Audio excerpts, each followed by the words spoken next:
toda la tierra. 2/3 partes de la población mundial va a perecer.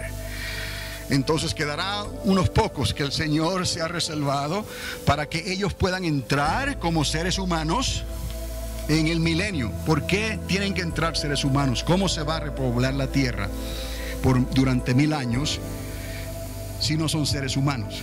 Nosotros que fuimos transformados no podremos hacerlo porque seremos como los ángeles con cuerpos glorificados. ¿Quién va a repoblar la tierra? Van a ser esos que van a entrar como seres humanos, seres mortales, pero ellos tendrán la bendición que nosotros nunca hemos tenido en esta tierra. ¿Recuerdan una de las visiones que les hablé la semana pasada? La inclinación del pecado de los ojos será bloqueada, será quitada. El único problema que tendrá la gente durante el milenio no será el diablo, porque el diablo estará atado por 1000 años. Será su propio libre albedrío, que ellos tendrán que creerle a Dios y obedecerles por sí mismo, porque no habrá diablo ni demonio que los tiente en ningún pecado. Tampoco el deseo de los ojos, la inclinación será ella quitada. Dice que se pondrá una tapa de plomo para que la inclinación y la maldad no pueda influenciar contra los moradores de la tierra durante esos 1000 años. Quiere decir que no habrá excusa, simplemente la obediencia. Obediencia quiero. Ellos serán probados en la obediencia. Yo esta mañana le decía al Señor: Padre mío, qué hermoso sería, ¿podré yo entrar también quizás a ese milenio como humano con mi esposa Mary y hacer todas las cosas que no hicimos? Porque vamos a durar 800, 900 años, ¿no? Pero eso es algo que ya Dios ha establecido. Y si vamos a entrar con cuerpos glorificados, entonces no miremos a esa opción, aunque es una opción interesante, ¿no? Una opción hermosa, porque imagínense, como humanos, como seres humanos, durando 800, 900, como Matusalén, ver a nuestros nietos, bisnietos, tataranietos, cuarta, quinta generación, ver una ciudad sin muros, donde el oso pastará con el cordero, el león, porque no habrá inclinación de pecado, no habrá maldad en la tierra. Imagínense qué tiempo glorioso serán esos 1000 años. Yo le decía al Señor, si hay forma de entrar ahí de esa forma, déjamelo saber. Pero no, recuerde usted, no es una doctrina diferente, es una realidad. Nosotros hasta ahora entraremos con cuerpos glorificados, pero tendrán que entrar seres humanos como estamos ahorita, para poder obviamente repoblar la tierra durante esos 1000 años. ¿Estamos? Luego vendrá entonces la eternidad con el Padre. Y estaremos hablando ya del río de Dios y el árbol de vida, la nueva Jerusalén, cielos nuevos y tierra nueva, un nuevo universo. Es necesario que la iglesia entienda esto también, porque a veces pensamos que desde aquí estamos saltando acá. Y muchos no quieren darse cuenta, no se ponen a pensar que nos está preparando el Señor. Hay que pasar por esta puerta doble para judíos y gentiles. Dios quiere que todos se salven y luego estar 1000 años con Cristo. Y luego, son 1000 años literales, mis amados. Son 1000 años como los conocemos hoy, de 360 y pico de días. Pero para Dios un año es como 1000 años, y 1000 años como un día. Hasta ahora hemos visto los años de Dios en la palabra como años de 360 días, 30 meses, ¿no? Un año, y así eso da meses cuadrados como 42 meses, para poder entonces figurar todas estas fechas que Dios dio desde los días de Adán y Eva hasta hoy. La creación, 6 días, y en el 7º día descansó. La creación desde Adán y Eva hasta acá, 6000 años. Falta un día, el día del Señor, que va a durar ¿cuánto? 1000 años. Cuando hablan por ahí, no pueden probar, hablan de los dinosaurios, hablan de que han encontrado unos huevos gigantes de dinosaurios. Ahora van a ver si es cierto o no. Pero eso es otra creación. El hombre, usted y yo, nuestra descendencia, nuestros ancestros, desde Adán y Eva para acá, creamos unos 6000 años. ¿Me explico? La ciencia podrá decir otra cosa. ¿Y qué falta? El día del descanso, que es un día de 1000 años. Estamos entendiendo todas estas cosas porque nos hemos dado el trabajo de atar los cabos. La suma de la palabra es la verdad. Estamos hablando como el que tiene autoridad, Usted lo puede hablar y reconocer así, no la autoridad mía ni la de usted, sino la autoridad de la palabra de Dios que está escrita. Y si usted lo puede probar con la palabra, usted tiene autoridad. Y el que no quiera creer, simplemente no crea. No de todos es la fe. Ahora, entonces aquí pues podemos entender esas dos reactivaciones de la casa de Dios. Una, cuando salen de Babilonia, después de los 70 años, y a la otra, cuando el Señor viene como Rey y Señor y comienza la reconstrucción entonces de templo nuevo, la ciudad nueva, durante o al principio del milenio. Ahora, quiero hacer un comentario, porque los 70 años pueden ser años también de doble enfoque. Hemos usado esa palabra, doble enfoque. Es una profecía que se proyecta en aquel entonces y en el tiempo de hoy al mismo tiempo. Es una proyección doble. ¿Qué si esos 70 años están por cumplirse ya? ¿Cómo pudiéramos nosotros relacionar esos 70 años? ¿Dónde están? ¿Cuándo comenzaron? ¿Cuándo comenzó el reloj profético de Dios otra vez a marcar, a hacer tic-tac? ¿Cuándo se cumplió la profecía de Isaías? Nacerá una nación en un día. ¿Cuándo se cumplió esa profecía de que regresarían a su tierra para trabajar de su tierra y vivir de ella? Entonces podemos entender que sí, la higuera comenzó a reverdecer, que sí, el verano ya se acercó. ¿Cuándo? Si nos remontamos hacia atrás, en el año 1948, se reconoce a la nación de Israel otra vez con las naciones de la tierra. Después de tantos siglos y milenios, en realidad, Israel ha comenzado otra vez a dejarse conocer entre las naciones de la tierra. Eso es un evento profético. Si nosotros miramos hacia atrás, hacia el 14 de mayo del 1948, para ser más exactos, entonces nos damos cuenta que Israel lleva unos 64 años de existencia otra vez. ¿Casualidades? El tiempo lo dirá. Pero entienda esto, 70 años siempre han sido significativos para Dios. ¿Qué le quita? Que Dios esté esperando que Israel vuelva a cumplir 70 años en nuestros tiempos para Él comenzar a hacer todas estas cosas otra vez. Entonces, el regreso de Cristo estaría mucho más cerca de lo que muchos creen.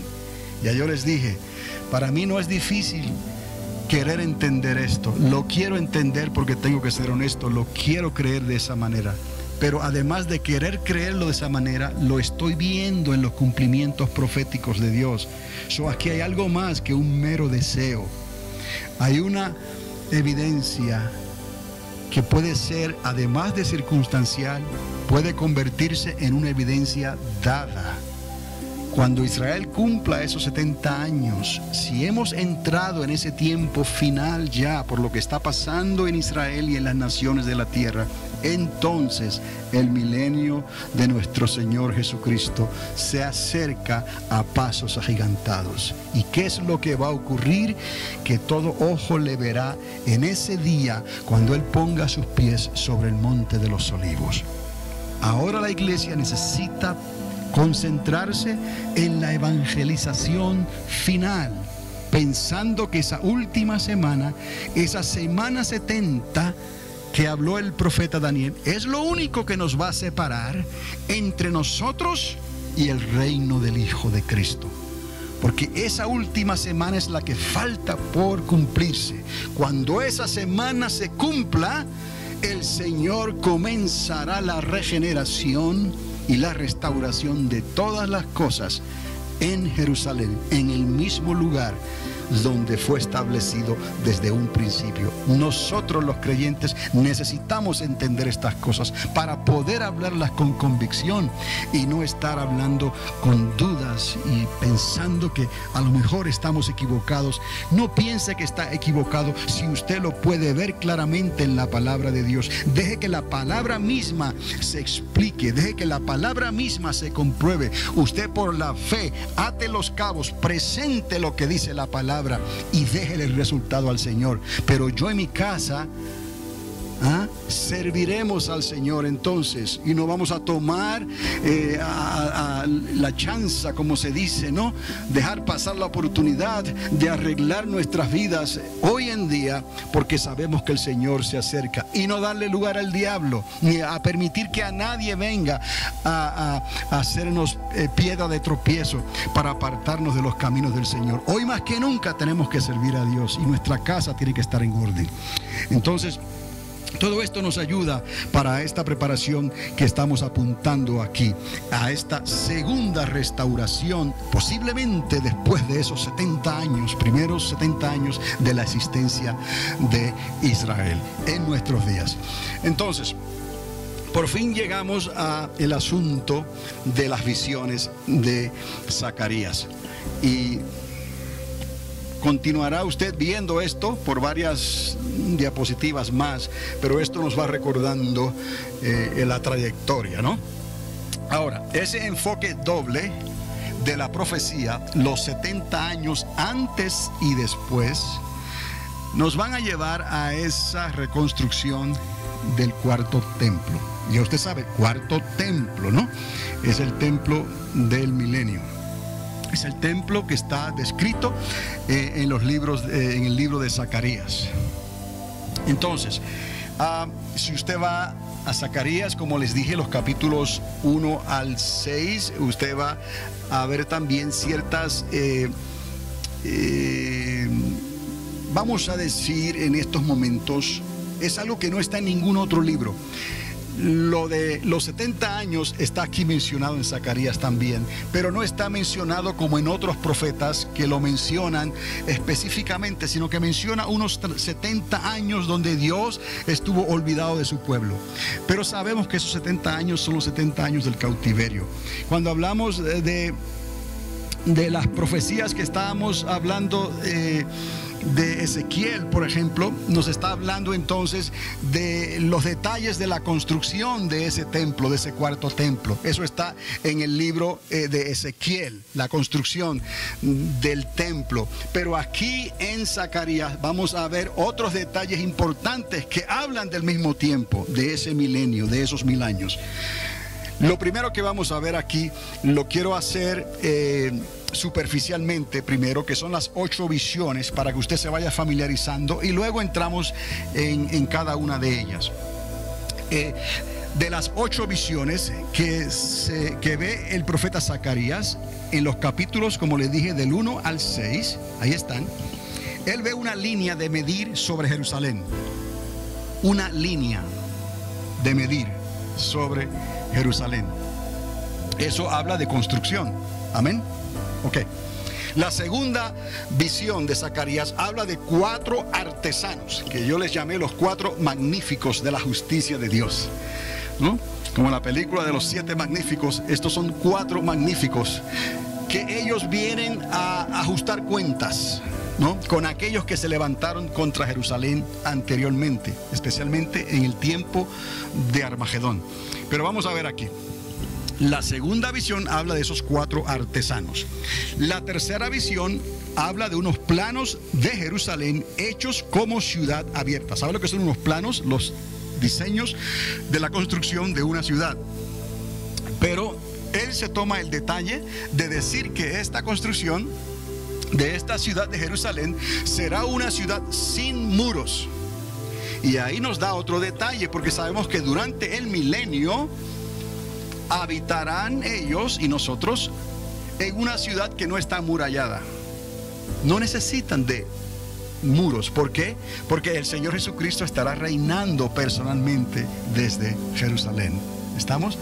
Esto tiene una explicación entonces. Cuando se habla de una ciudad que no está amurallada, es el tiempo del milenio, cuando los animales podrán convivir con animales de diferentes especies y no se estarán comiendo unos a otros. ¿Por qué no? Porque ya Dios ha establecido un orden para que ellos puedan ser vegetarianos. No van a tener necesidad de comerse uno al otro, y los seres humanos van a vivir en paz. Esa es la paz que trae el Hijo, la verdadera paz durante esos 1000 años. Entonces, los planos de Jerusalén dan esos detalles. Número 4, la visión número 4 habla de una restauración del sacerdocio levítico y el culto a Dios. Aún en Zacarías encontramos la visión donde el sacerdocio de Levítico, el sacerdocio de Josué, será establecido. Las fiestas, las ofrendas, las libaciones, el culto a Dios será establecido. Y entonces tenemos que entender cómo es que trabaja esto, porque ya no estamos bajo la gracia, ya esa dispensación terminó, y estamos en otra dispensación de 1000 años. Pero ya Cristo murió, ya Él derramó su sangre, ya Él pagó el precio. Entonces, ¿cómo es que todo esto va a trabajar?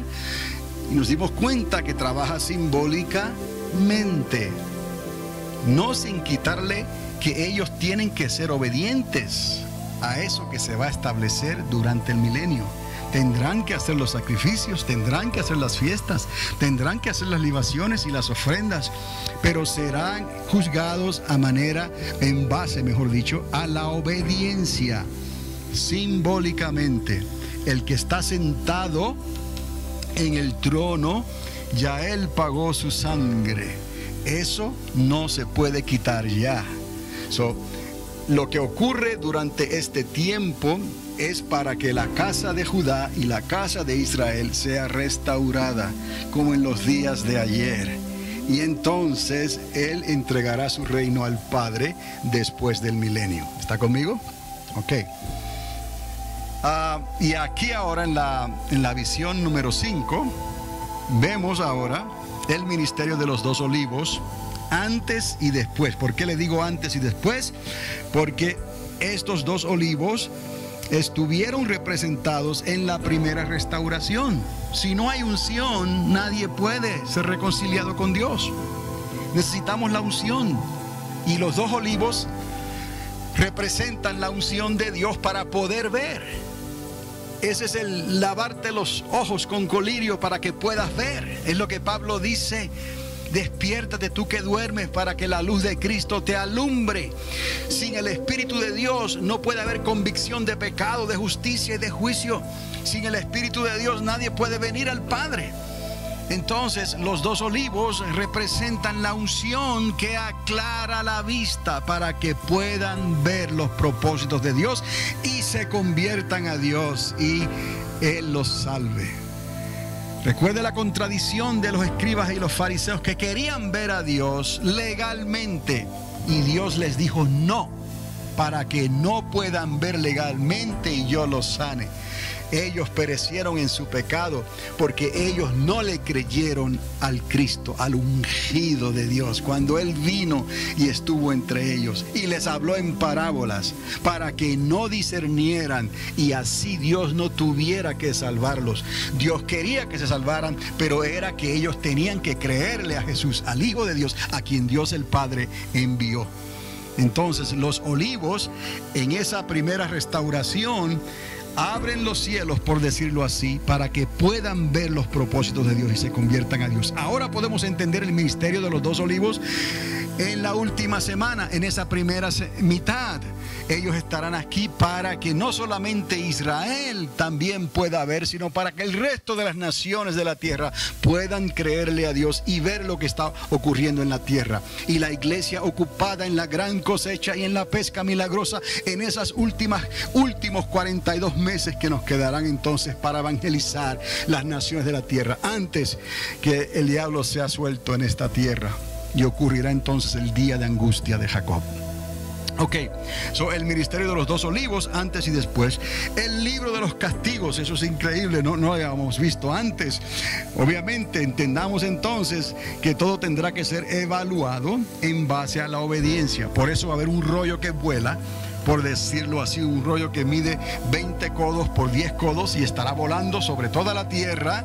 Y ese libro va a traer los castigos de aquellos que desobedezcan a Dios durante el milenio. Es otra dispensación, pero qué hermoso que Dios provee en esa dispensación justamente para que todo el que quiera obedecerle a Dios pueda hacerlo. Vemos ese libro de los castigos y vemos ahora la tapa de plomo.